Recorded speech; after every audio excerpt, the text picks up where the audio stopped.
तो जयमुदीरयेत् नष्टप्रायेषु अभद्रेषु नित्यं भागवत सेवया भगवतेरुत्तमश्लोके भक्तिर्भवति नैष्ठिकी।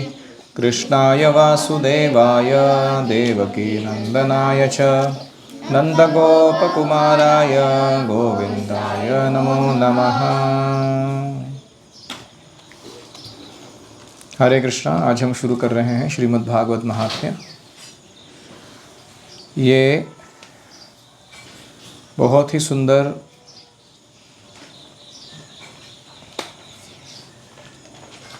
भाग है पद्म पुराण से, जिसमें श्रीमद् भागवत की महती वर्णन की गई है। इसका हम पहला अध्याय देख रहे हैं। देवर्षि नारद की भक्ति देवी से भेंट। सच्चिदानंद रूपाय विश्वोत्पत्त्यादि हेतवे तापत्रय विनाशाय श्रीकृष्णाय वयं नुमः। यं प्रव्रजन्तमनुपेतमपेतकृत्यं द्वैपायनो विरह कातर आजुहाव। पुत्रेति तन्मयतया तरवोऽभिनेदुस् तं सर्वभूतहृदयं मुनिमानतोऽस्मि। नैमिषे सूतमासीनम् अभिवाद्य महामतिं कथामृतरसास्वाद कुशलः शौनको ब्रवीत्। शौनक उवाच अज्ञाध्वान्तविध्वंस कोटिसूर्यसमप्रभ सुताख्या हि कथासारं मम कर्णरसायनं। भक्तिज्ञानविरागाप्तो विवेको वर्धते महान् मायामोहनिरासश्च वैष्णवे क्रियते कथाम्। इह घोरे कलौ प्रायो जीवश्चासुरतां गतः क्लेशाक्रान्तस्य तस्यैव शोधने किं परायणम्। सच्चिदानंद स्वरूप भगवान श्री कृष्ण को हम नमस्कार करते हैं। भगवान श्री कृष्ण जगत की उत्पत्ति, स्थिति और विनाश के हेतु तथा आध्यात्मिक, अधिदैविक, अधिभौतिक तीनों प्रकार के तापों का नाश करने वाले हैं। जिस समय श्री शुकदेव जी का यज्ञोपवीत संस्कार भी नहीं हुआ था तथा लौकिक वैदिक कर्मों का अनुष्ठान का अवसर नहीं मिला था, तभी उन्हें अकेले ही संन्यास लेने के लिए घर से जाते देख उनके पिता व्यास जी विरह से कातुर होकर पुकारने लगे, बेटा बेटा तुम कहाँ जा रहे हो। उस समय वृक्षों ने तन्मय होने के कारण श्री शुकदेव जी की ओर से उत्तर दिया था, ऐसे सर्वभूत हृदय स्वरूप श्री शुकदेव मुनि को मैं नमस्कार करता हूँ। तो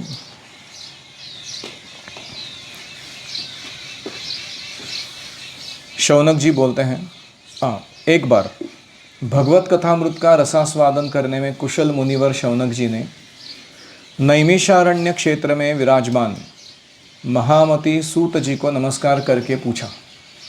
क्या पूछा? आप पढ़ रहे हो? Are you reading?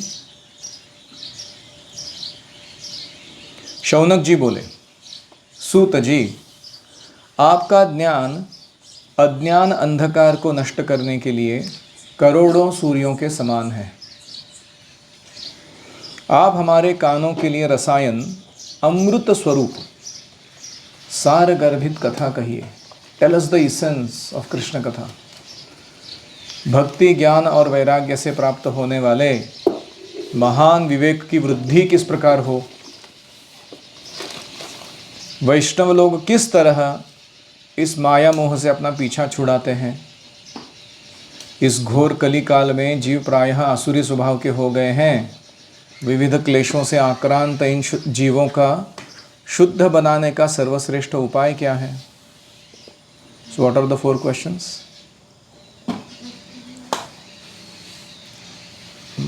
ज्ञान अंधकार को नष्ट करने के लिए कृष्ण कथा सुनाइए। दूसरा, ज्ञान, भक्ति और वैराग्य से उत्पन्न होने वाला विवेक। विवेक मतलब discrimination and decision making ability. उसको क्या कहते हैं? विवेक। समझ में आना कि क्या सही है क्या गलत है और फिर सही रास्ते पर चलने आना, उसको क्या कहते हैं? विवेक। तो ऐसा ज्ञान दीजिए जिससे हमारी विवेक में बढ़ोतरी हो।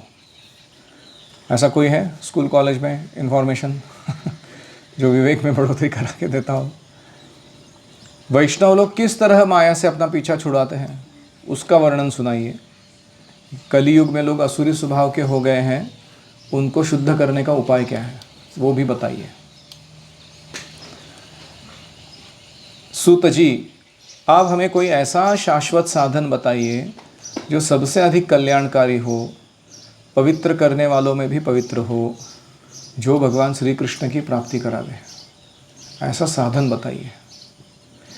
चिंतामणि केवल लौकिक सुख दे सकती है। चिंतामणि क्या होता है? एक मणि होता है जिसको हाथ में पकड़ के आप जो भी विश करो, इच्छा करो, वो पूरी हो जाती है। उसको क्या कहते हैं? चिंतामणि। तो लौकिक सुख दे सकता है, मतलब क्या? इस भौतिक जगत के सारे सुखों को दे सकता है चिंतामणि। कल्प वृक्ष अधिक से अधिक स्वर्गीय संपत्ति दे सकता है, परंतु अगर गुरुदेव प्रसन्न हो जाए तो भगवान का योगियों के लिए भी दुर्लभ ऐसा नित्य वैकुंठ धाम दे सकते हैं।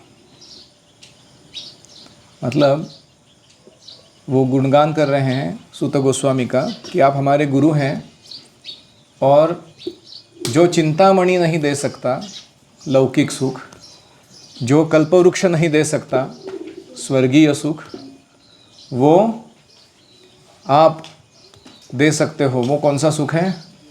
भगवान का नित्य वैकुंठ धाम वास।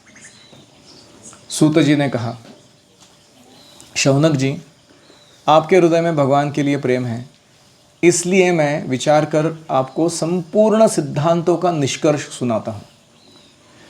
यह निष्कर्ष सुनने से जन्म मृत्यु के भय का नाश होता है, भक्ति का प्रवाह बढ़ता है, श्री कृष्ण की प्रसन्नता होती है, और ऐसा मैं साधन अभी बतलाऊंगा, सावधान होकर सुनना। श्री सुखदेव गोस्वामी ने कलियुग में जीवों के काल रूपी सर्प के मुख का ग्रास होने से त्रास का आत्यंतिक नाश करने के लिए श्रीमद् भागवत शास्त्र का प्रवचन किया है। काल रूपी सर्प कलियुग के जीवों का ग्रास कर रहा है। ग्रास मतलब खा लेना। और उस ग्रास में अटका हुआ कोई जीव है तो उसका तकलीफ होएगा नहीं होएगा? आपने देखा है कभी कभी मेंढक किसी सांप के मुंह में चला जाता है और वो सांप भी एकदम कूल है, वो धीरे धीरे खा रहा है उसको, मतलब ऐसे 1 घंटे में 4 मिलीमीटर अंदर ले रहा है उसको, और बेचारा मेंढक ऊपर छटपटा रहा है उधर बाहर निकलने के लिए, लेकिन सक्शन बहुत है सांप का, पकड़ के अंदर धीरे धीरे धीरे डाल रहा है। तो ऐसी अवस्था कलियुग के जीवों की है। कली जो है सांप के समान है, और इसमें जो जीव है वो ऐसे धीरे धीरे उसके ग्रास बन रहे हैं और उनको बहुत त्रास हो रहा है उससे। तो उससे अगर बचना है तो क्या करना चाहिए? श्रीमद् भागवत शास्त्र का प्रवचन अध्ययन करना चाहिए। मन की शुद्धि के लिए इससे बढ़कर कोई और साधन नहीं है। अगर मन को शुद्ध करना है तो भागवत का श्रवण बहुत महत्वपूर्ण है।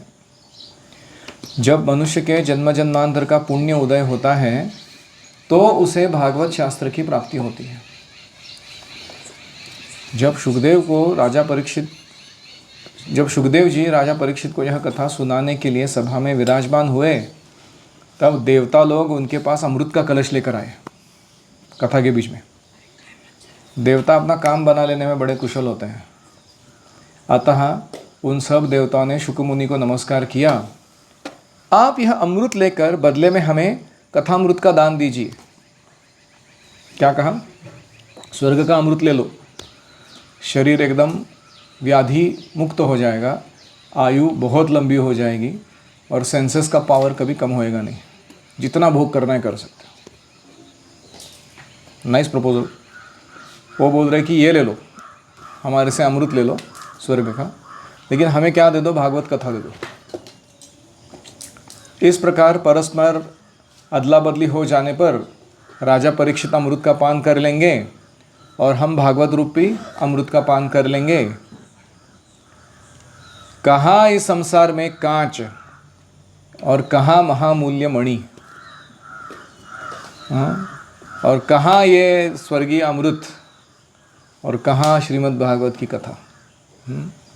सुखदेव गोस्वामी ने यही सोचकर उस समय देवताओं की हंसी उड़ा दी। उन्होंने कहा सॉरी, रॉन्ग नंबर। अब गलत व्यक्ति के पास गलत चीज़ मांगने के लिए, बिजनेस करने के लिए आ गए। उन्हें भक्ति शून्य, मतलब देवता जो थे वो किस में इंटरेस्टेड थे? भौतिक भोग में इंटरेस्टेड थे, भक्ति में इंटरेस्ट नहीं था उनका। उन्हें भक्ति शून्य जानकर उन्होंने कथामृत का दान नहीं दिया। इस प्रकार यह श्रीमद् भागवत की कथा देवताओं को भी दुर्लभ है। कृष्ण कीर्तन आप पढ़ रहे हो? मैं देख रहा हूँ आपकी तरफ। हाँ, आप पढ़ रहे हो कि नहीं?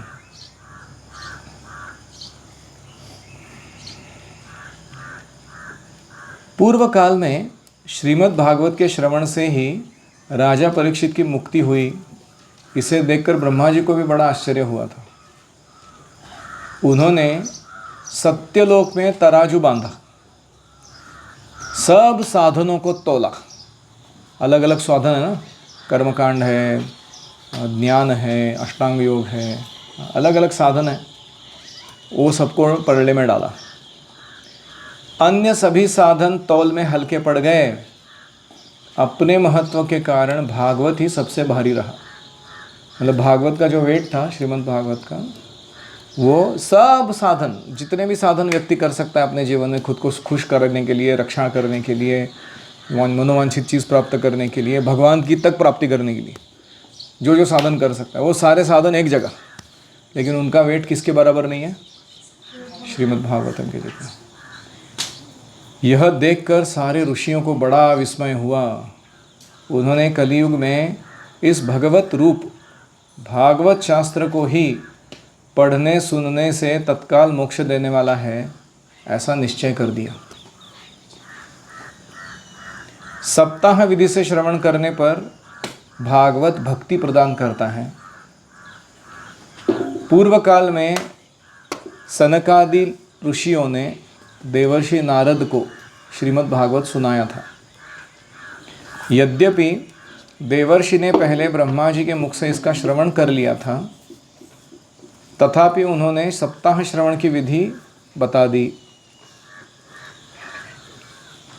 अभी शौनक जी प्रश्न पूछते हैं, सांसारिक प्रपंच से मुक्त विचरणशील नारद मुनि का सनकादि के साथ संयोग कैसे हुआ? प्रपंच से मुक्त यानी जिनको कोई मटेरियल एंगेजमेंट नहीं है लाइफ में, और विचरणशील मतलब यहाँ वहाँ घूमने वाले, प्रवास करने वाले सतत, ऐसे नारद जी उन सनकादि ऋषियों से कैसे मिले?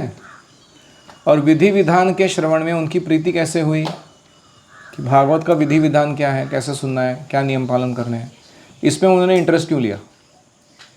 सूत जी ने कहा, अब मैं तुम्हें वह भक्तिपूर्ण कथानक सुनाता हूँ जो शुकदेव जी ने मुझे अपना शिष्य जानकर एकांत में सुनाया था।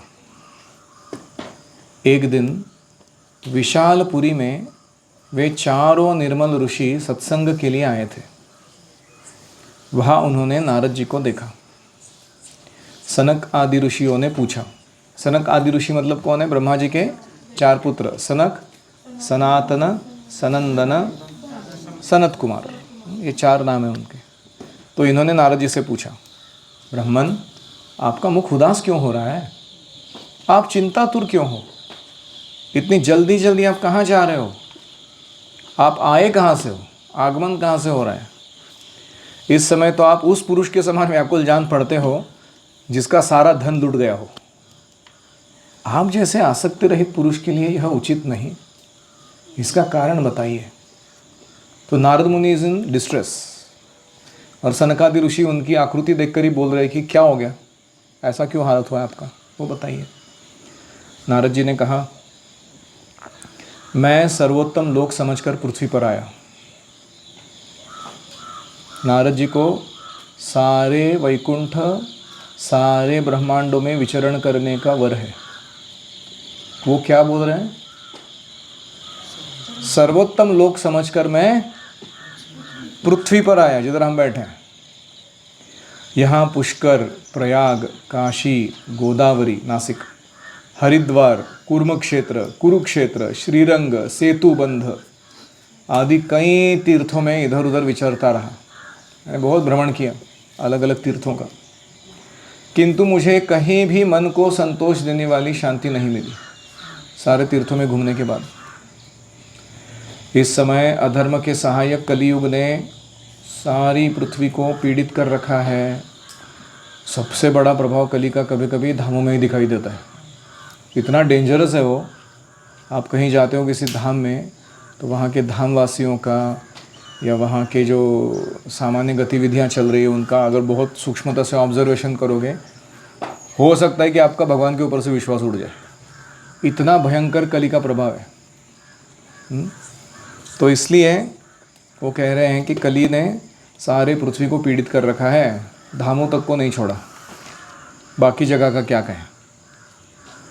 अब यहाँ सत्य, तप, शौच, शौच मतलब भीतर बाहर की पवित्रता, दया, दान आदि कुछ भी नहीं दिखाई देता लोगों में। बेचारे जीव केवल अपना पेट पालने में लगे हुए हैं। असत्यभाषी, आलसी, मंदबुद्धि, भाग्यहीन, उपद्रवग्रस्त हो गए हैं। कलयुग के जीवों का शॉर्ट बायोग्राफी, सब जीवों का कॉमन में। कभी कभी हमको अगर गर्व हो जाए कि मैं ऐसा हूँ ऐसा हूँ, तो ये डिस्क्रिप्शन पढ़ लेने का, ये हमारा कैरेक्टरिस्टिक क्वालिफिकेशंस बोले जा सकते हैं। जो साधु संत कहे जाते हैं वे भी पूरे पाखंडी हो गए हैं। देखने में तो विरक्त हैं, किंतु स्त्री, धन आदि सभी का परिग्रह करते हैं। घरों में स्त्रियों का राज्य है। साले लोग सलाहकार बने हुए हैं। साले मतलब क्या? मेवना। हाँ, पत्नी का भाई तुम्हारा घर चला रहा है। लोभ से लोग कन्या विक्रय करते हैं, बेटियों को भी बेच देते हैं। और स्त्री पुरुषों में कलह मचा रहा है। इतने झगड़े होते हैं पति पत्नियों में या भाई बहन में, हर जगह कलह का वातावरण है। महात्माओं के आश्रम, तीर्थ, नदियों पर यवनों का अधिकार हो गया है। इंटरेस्टिंग। जो विधर्मी हैं, वैदिक धर्म से विपरीत काम करने वाले लोग, उनका राज हो गया कहाँ पर? महात्माओं के आश्रमों पर, तीर्थ स्थानों पर और नदियों तक उनका राज्य हो गया। उन दुष्टों ने बहुत से देवालय नष्ट कर दिए हैं। ये नारद मुनि बता रहे हैं उनके समय। कलयुग का जस्ट आगमन हुआ है, 5000 वर्ष के आसपास कहीं का समय है ये, पूर्व। तब का हालत बता रहे हो। अभी तो और भी गया गुजरा हालत है, और तब का हालत बता रहे हैं जब जस्ट कलयुग आए हैं। इस समय यहाँ न कोई योगी है, न सिद्ध है, न ज्ञानी है, न सत्कर्म करने वाला है। सारे साधन इस समय कली रूप दावानल से जलकर भस्म हो गए हैं। मतलब कोई अगर योगी बनना चाहेगा, सिद्धि प्राप्त करना चाहेगा, ज्ञानी बनना चाहेगा, सत्कर्म में लगना चाहेगा, उसके साधन को कौन नष्ट करेगा? कलियुग नष्ट कर देगा। ऐसा कलियुग का प्रभाव है। इस कलियुग में सभी देशवासी बाजारों में अन्न बेचने लगे हैं। इसका मतलब क्या है कि अन्न का विक्रय अलाउड नहीं है। होटल जिसको हम कहते हैं ना, restaurants, is not allowed in Vedic culture. You can only give it in charity. जैसे विद्या है वैसे ही अन्न भी, इसका विक्रय नहीं हो सकता। ब्राह्मण लोग पैसा लेकर वेद पढ़ाने लगे हैं। Those are Brahmanas, they are charging money to teach somebody Veda. और स्त्रियां वेश्यावृत्ति से निर्वाह करने लगी है। तो हाल ही में वो पंजाब का एक डॉक्यूमेंट्री आया था ड्रग एडिक्शन का। उसमें दिखा रहे थे कि ड्रग के लिए पैसे नहीं दे रहे घर वाले, तो जो तरुण युवतियां हैं वो वेश्यावृत्ति से पैसा कमा रही है, अपना शरीर दूसरों के भोग के लिए देकर, और फिर उससे जो पैसा आ रहा है उसे ड्रग्स सेवन कर रही है।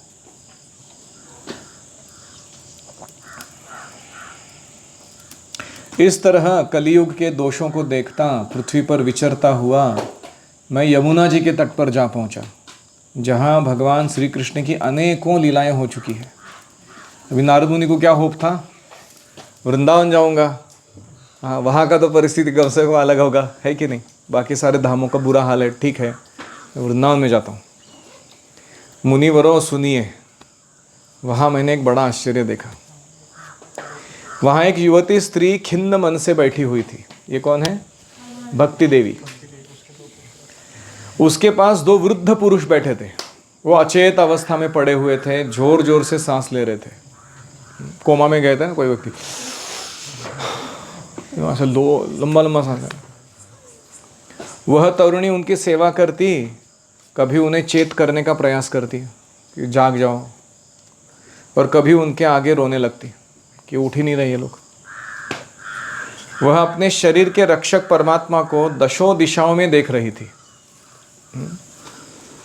उसके चारों ओर सैकड़ों स्त्रियां उसे पंखा झल रही थी और बार बार उसको समझा रही थी कि शोक मत करो। दूर से यह सारा चरित्र देखकर मैं कुतूहलवश उनके पास चला गया।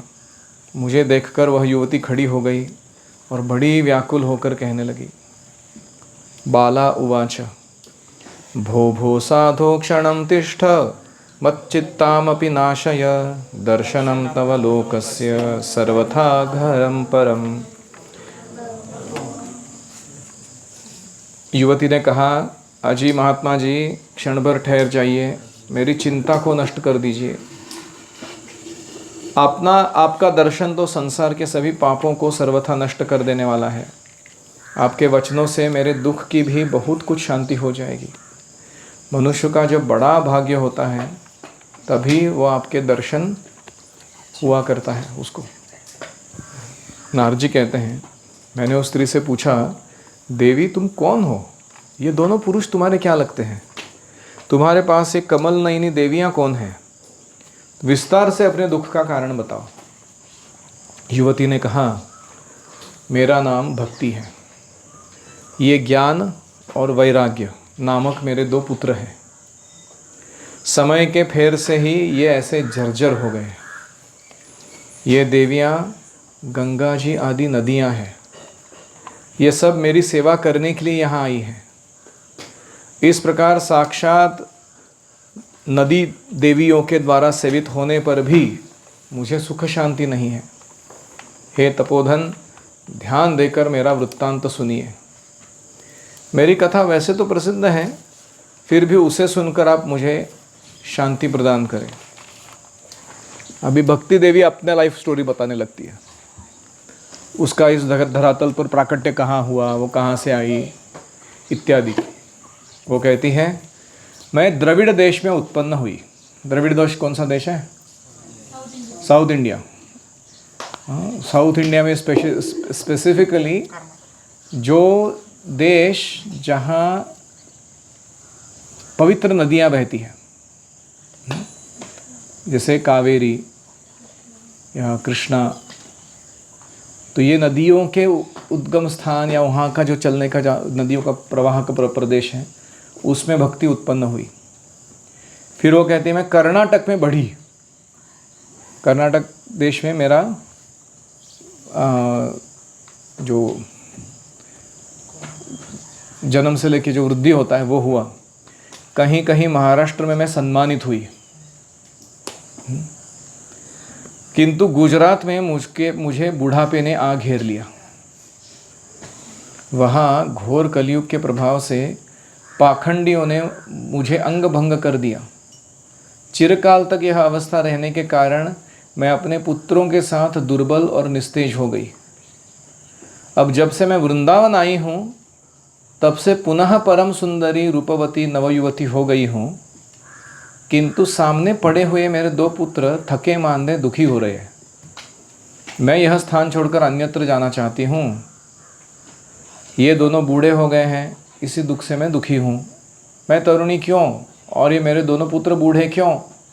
हम तीनों साथ साथ रहने वाले हैं, फिर यह विपरीतता क्यों? होना तो ऐसा चाहिए था कि माता बूढ़ी हो और पुत्र तरुण। इसी से मैं आश्चर्यचकित चित्त से अपनी इस अवस्था पर शोक कर रही हूँ। आप परम बुद्धिमान योग के निधि हैं, इसका क्या कारण हो सकता है वो बताइए। नारद जी ने कहा, मैं अपने हृदय में ज्ञान दृष्टि से तुम्हारे संपूर्ण दुख का कारण देख रहा हूँ। तुम्हें विषाद नहीं करना चाहिए। Vasudev, can you read? Shri Hari तुम्हारा कल्याण करेंगे। मुनिवर नारद जी ने एक क्षण में ही उसका कारण जानकर कहने लगे, देवी सावधान होकर सुनो, यह दारुण कलियुग है। इसी से इस समय सदाचार, योग मार्ग, तप सभी लुप्त हो गए हैं। लोक शठता मतलब चीटिंग और दुष्कर्म यानी सिन, इसमें लगकर अघासुर बन रहे हैं। तो अगर तुम देखते हो कि तुम चीट करते हो दूसरों को और तुम दुष्कर्म करते हो, तो तुम में किसका प्रभाव हो चुका है? कलियुग का प्रभाव हो चुका है। अघ असुर मतलब पाप का प्रभाव हो चुका है। संसार में जहाँ देखो वहीं सत्पुरुष दुख से म्लान है और दुष्ट सुखी है। जो सत्पुरुष है वो क्या है? दुख भोग रहे हैं, और जो दुष्ट लोग हैं वो क्या कर रहे हैं? एंजॉय कर रहे लाइफ। इस समय जिस बुद्धिमान पुरुष का धैर्य बना रहे वही बड़ा ज्ञानी या पंडित है। ऐसी अवस्था देखकर कि जो दुष्ट है वो एंजॉय कर रहे हैं और जो सज्जन है वो दुख भोग रहे हैं, फिर भी जो सद्मार्ग से विचलित नहीं हो रहा, सज्जन बना रह रहा है, वही ज्ञानी या पंडित है। पृथ्वी क्रमशः प्रतिवर्ष शेष जी के लिए भाररूप हो जा रही है।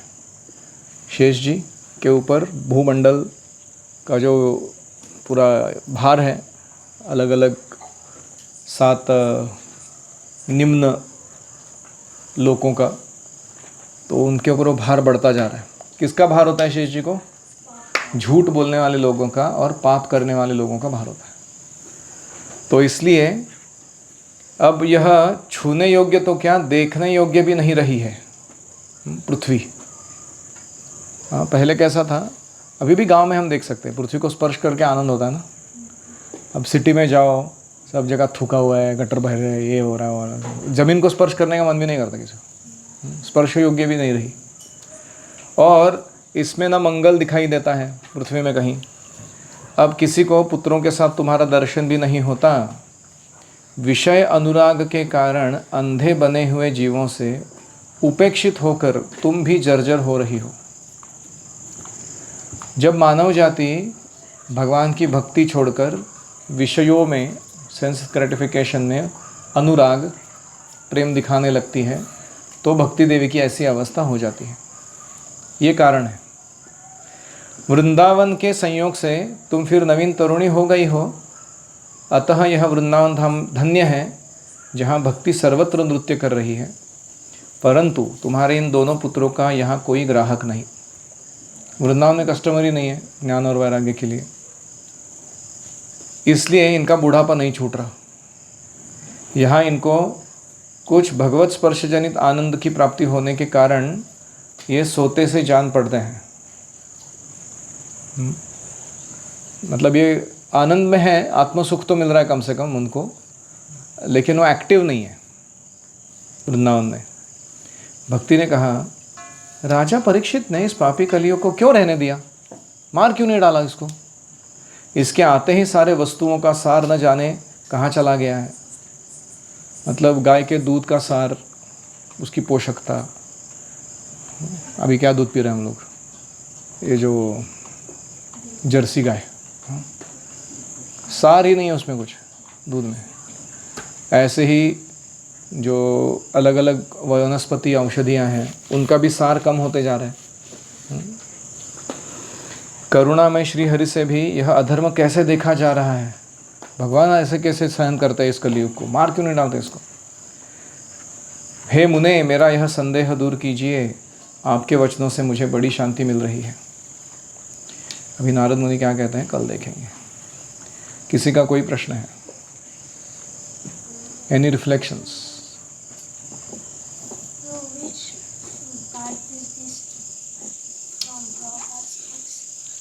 In the beginning of the class, I said this is called Bhagavad Mahatmya. It is part of Padma Purana. You are not attentive in hearing. Vaikuntha वास अभी कृष्ण कहता है वो स्वर्ग के कल्पवृक्ष सब चिंतामणि से अधिक। चिंतामणि और कल्पवृक्ष से भी बढ़कर है भागवत कथा और गुरु का संग। जो भागवत कथा सुना रहे हो उससे सीधा वैकुंठ धाम की प्राप्ति होती है। अनकम्पेरेबल है वो। यस, भागवत सुनने देवताओं तक को नहीं मिलता, तो हमें मिल रहा है प्रभुपाद की कृपा से। आजकल हर एक प्रवचनकार शुद्ध नहीं होते, तो उनकी अशुद्धता का हमारे पर प्रभाव पड़ता है। भले वो भागवत सुना रहे लेकिन दो तरीके हैं इसको देखने के। एक है कि व्यक्ति की अशुद्धता या उसकी चेतना का परिणाम उसके वाणी के माध्यम से हमारे ऊपर आता है। अगर वो व्यक्ति भोग भावना से भागवत कथा बोल रहा है, मायावादी धारणा लेकर बोल रहा है, सेवा के रूप में नहीं कर रहा है, तो उसका प्रभाव हम पर हो सकता है। दूसरा है कि हमारी प्रामाणिकता अगर वक्ता की प्रामाणिकता से ज़्यादा है, we are sincerely wanting Krishna. अभी जो है व्यक्ति सामने है, बस कथा तो यहीं से मिल रही है, लेकिन आप बहुत प्रामाणिक हो, जैसे भक्ति विनोद ठाकुर थे उनके समय। He was very desperately looking for genuine spiritual life. तो कुछ कुछ ऐसे गुरु मिले उनको जो इधर उधर का बात बोलते थे, लेकिन उनके माध्यम से ओरिजिनल कृष्ण भावना जागृत हो गई भक्ति विनोद ठाकुर में। क्यों? क्योंकि वो खुद सिंसियर थे। तो ऐसा कभी कभी होता है, जैसे यादव प्रकाश और रामानुजाचार्य की कथा है ना, he was giving Mayavadi explanation, impersonal explanation. और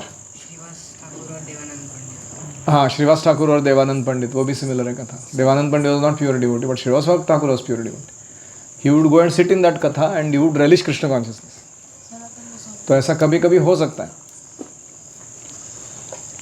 तो इसलिए हमें अपने इंटेंशन को तीव्र और शुद्ध बनाना होगा, तो फिर उसका प्रभाव नहीं होगा हम पर।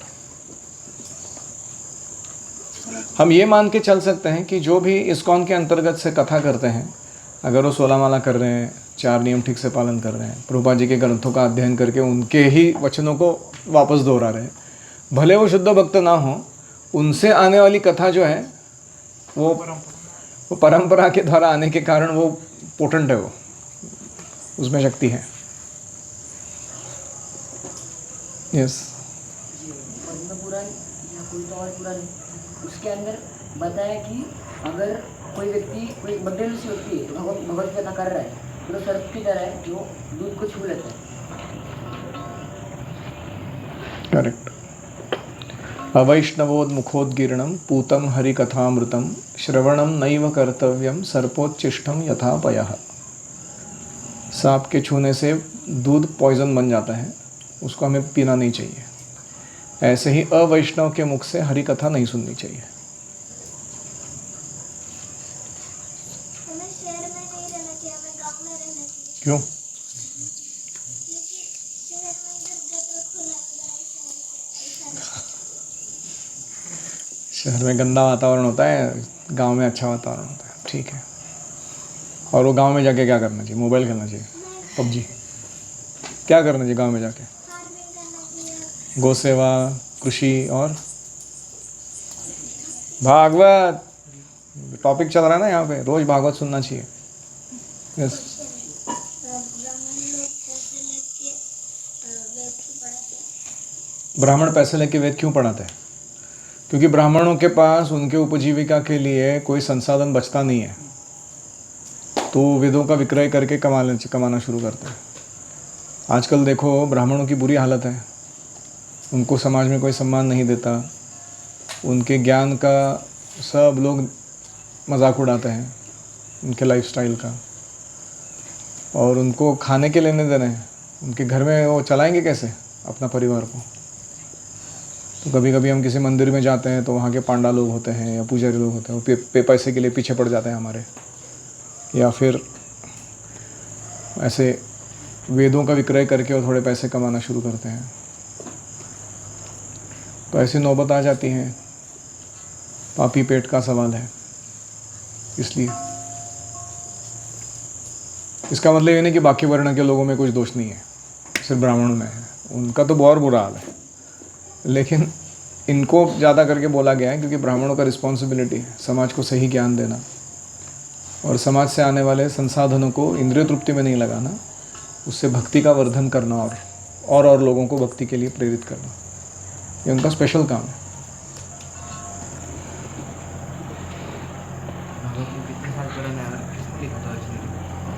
भागवतम कितना साल पुराना है? सनातन है भागवतम, इसको बहुत बार सुनाया जा चुका है। सृष्टि के आरंभ में श्री देवी लक्ष्मी देवी ने सुनाया, फिर रुद्र शिवजी ने सुनाया पार्वती को, वो देवी भागवत कहलाता है। ऐसे बहुत प्रकार के भागवत हैं। इसकी ओरिजिनल शुरुआत कहाँ से हुई थी? इस ब्रह्मांड में वो चतुश्लोकी भागवत था, 4 श्लोक सुनाए गए थे। किसने किसको सुनाए? हाँ, भगवान विष्णु ने ब्रह्मा जी को सुनाए, गर्भोदक्ष विष्णु ने। तो that was the start in this ब्रह्मांड। लेकिन वो हमेशा निरंतर चलता रहता है। और वो भगवान ने ब्रह्मा जी को जो सुनाया उसमें 4 ही श्लोक थे। फिर ब्रह्मा जी ने जो सुनाया सनकादि ऋषियों को, उसमें और कई ज़्यादा श्लोक थे। पर ऐसे करते करते देवताओं के लोक तक भागवत पहुंचा तो 1 लाख श्लोक हो गए उसमें। और हमारा मनुष्य लोक का जो भागवत है उसमें 18,000 श्लोक है। तो यू कैन इमेजिन भागवत का कितना विस्तार हो सकता है। 4 श्लोकों में भी है 1 लाख श्लोकों में भी है भागवतम।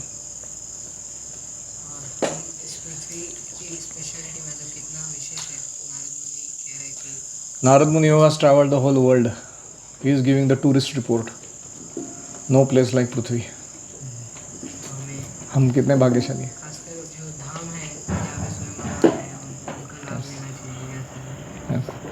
धामों का आश्रय लेना चाहिए हमें। यस, अमृत भागवतम के सामने तुच्छ है। हाँ, देवताओं का अमृत भागवतम के सामने कुछ भी नहीं है।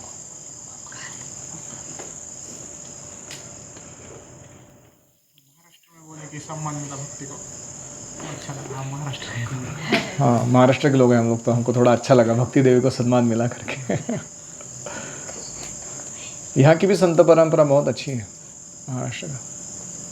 यस, अभी भी कुछ गाँव में पोथी पढ़ते हैं, तो हर दिन भागवत, हाँ, हर दिन पढ़ते हैं। बहुत सारे लोग अभी भी भागवत रोज पढ़ते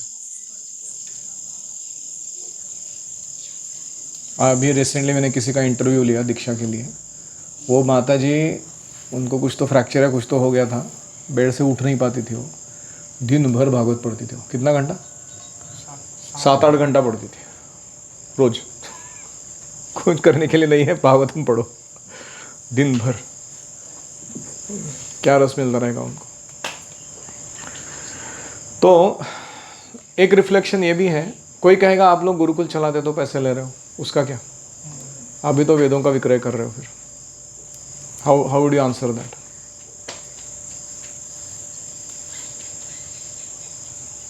यस, पैसे का उपयोग हम भगवान की सेवा नहीं कर सकते। कुछ जरूरतें होती है जिनको मोटे लोग निकालने के लिए पैसे। तो एक है कि हम इंद्रिय तृप्ति नहीं कर रहे हैं, जो भी पैसे आ रहे हैं उसको ठीक से भगवान की सेवा में विनियोग कर रहे हैं। और कोई पार्थ? राजा सब लोग सपोर्ट देते थे के टाइम पे। हाँ, वैदिक समय में राजा और समाज का आश्रय था गुरुकुलों को। अभी कौन दे रहा है आश्रय? तो किसको तो रिस्पॉन्सिबिलिटी लेना पड़ेगा ना। जहाँ तक कि हमारा अनुभव है कि हम जितना ले रहे हैं उससे ज़्यादा खर्च कर रहे हैं, वो भी खुद के पॉकेट से डाल के। तो फिर somehow we are running it, Krishna's mercy. तो पॉइंट है कि वो समाज आश्रय नहीं है, राजाश्रय नहीं है, तो कैसे चलेगा वो?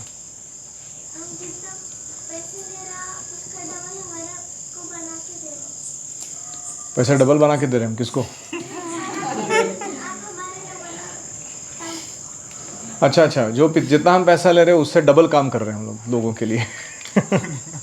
ज़्यादा मेहनत ले रहे हैं। स्पेसिफिक बताऊंगा कि प्रसाद इधर कितना हाई क्वालिटी मिलता है। तेल हाई क्वालिटी यूज़ करते हैं, शुगर नहीं यूज़ करते, फिर सात्विक बनाते हैं, उसके लिए ज़्यादा लगता है। फिर गायों को संभालते हैं, गायों को चारा, दूध इतना सही आता है, कमर्शियलाइज्ड होता तो अलग कोई करता ही नहीं था वो काम. लाइट बिल कितना लगता है, फिर लैपटॉप्स गैजेट्स सब. Correct. So there are practical expenses, they have to be met, and who will meet them? And why should the parents not pay? That's another question. उन्होंने बच्चे पैदा किए ना, हाँ है ना, फिर उनके शिक्षा की जिम्मेदारी नहीं उनको कुछ. तो लोगों का अपेक्षा क्या होता है कि गुरुकुल ने फ्री चलाना चाहिए ताकि मैं अपना पैसा बचा के उसका इंद्र तृप्ति करूँ. उल्टा अच्छा है, वो पैसा portion of that money is getting into Krishna service. Actually उन्होंने वॉलंटियरली देना चाहिए. प्रभुपाद बोलते हैं ना 50% तो देना चाहिए, लेकिन कोई देता नहीं, इसलिए गुरुकुल की लक्ष्मी देते. वही कि जो वैदिक समय में भी फ्री में नहीं दिया जाता था, कुछ तो दक्षिणा ली जाती थी. करेक्ट. वो फ्री में क्यों चलता था वैदिक टाइम का? क्योंकि उसको राजाश्रय था, समाज आश्रय था. क्या उन ब्राह्मणों को खाने के लिए प्रसाद नहीं लगता है? उनका अपना घर नहीं चलाना होता उनको, तो कोई तो उनको दान दक्षिणा दे रहा है ना, इसलिए वो दूसरों को फ्री में दे सकते हैं. आपने बताया था कि नॉलेज का भी फ्री नहीं देना था उसको, एटलीस्ट कुछ तो प्राइस करेक्ट. के रूप में सेवा के रूप में कुछ तो शुल्क देना होता है. फ्री में लिया तो डाइजेस्ट नहीं होता वो. Correct. All right, so we end there for today. Thank you all very much. Srila Prabhupada ki jai, Samaveta Bhakta Vrinda ki jai. Om Hare Krishna, Krishna Krishna, Hare Hare, Hare Rama, Rama Rama, Hare Hare, Hare Om Tat Sat.